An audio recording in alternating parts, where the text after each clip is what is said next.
പക്ഷേ ഒരു മാജിക്കാണ്. ഈ മാജിക്ക് സാധ്യമാക്കി തന്നിരിക്കുന്നത് തൃശ്ശൂരിലെ, ഒരുപക്ഷെ കേരളത്തിലെ ഏറ്റവും കറ തീർന്ന മതേതരരുടെ വോട്ടാണ് ഭാരതീയ ജനതാ പാർട്ടിയിലൂടെ എന്നെ വിജയിപ്പിച്ചിരിക്കുന്നത്.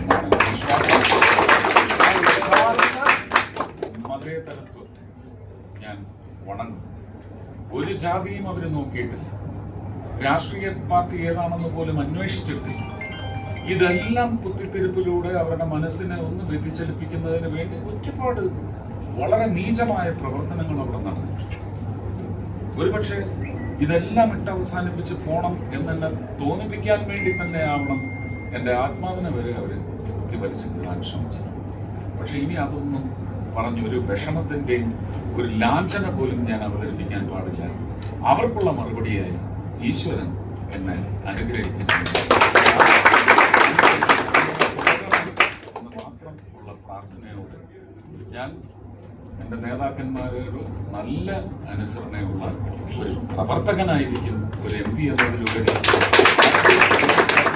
കേരളത്തിൽ പ്രവർത്തിക്കുന്ന ഒരു കാര്യകർത്താവായിരിക്കും എന്നുള്ളതാണ് ഇന്നത്തെ ദിവസത്തെ എൻ്റെ ഈ സ്റ്റേറ്റ് ഓഫീസിൽ ഇരുന്നുകൊണ്ടുള്ള പ്രഖ്യാപനം.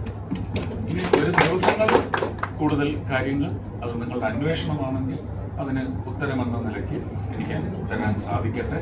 ആ ഉത്തരങ്ങളെല്ലാം പ്രവർത്തന ബിംബങ്ങളായി, സാധ്യത ബിംബങ്ങളായി, സാധിച്ച ബിംബങ്ങളായി നിലവിൽ വരാൻ വേണ്ടി എല്ലാവരുടെയും സഹകരണം വേണം. ഞാൻ നേർവഴിക്ക് സഞ്ചരിക്കും. മാധ്യമങ്ങളായാലും ആ നേർവഴിക്ക് എനിക്ക് വെളിച്ചം വിതറിത്തരാൻ വേണ്ടി നിലകൊള്ളണമേ. ഒരു രാഷ്ട്രീയത്തിനും വഴിപ്പെടല്ലേ എന്നതെൻ്റെ ആത്മാർത്ഥമായ അഭ്യർത്ഥനയാണ്.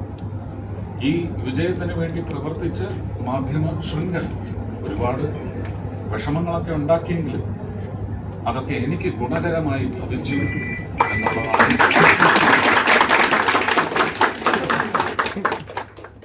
അല്ലേ, നിങ്ങൾ ഒരു ശുദ്ധനായ സാത്വികനായ ഒരു MP-യെ സമാനമായ ഒരു വിഷയത്തിലൂടെ രാഷ്ട്രീയത്തിൽ നിന്ന് തന്നെ തിരോധാനം കൽപ്പിച്ച ഒരു സംസ്ഥാനം സമാനമായ ഒരു വിഷയത്തിൽ എനിക്ക് വലിയ അനുഗ്രഹ വർഷമാണ് ഇന്നത്തെ ദിവസം സമ്മാനിച്ചിരിക്കുന്നത്. അപ്പൊ സത്യത്തിന് എന്നും അൾട്ടിമേറ്റ് വിജയം, ട്രൂത്തിന് എന്നുള്ളത് തെളിയിക്കപ്പെട്ടിരിക്കുന്നു. ഈ മുഹൂർത്തത്തെ ഞാൻ വണങ്ങും.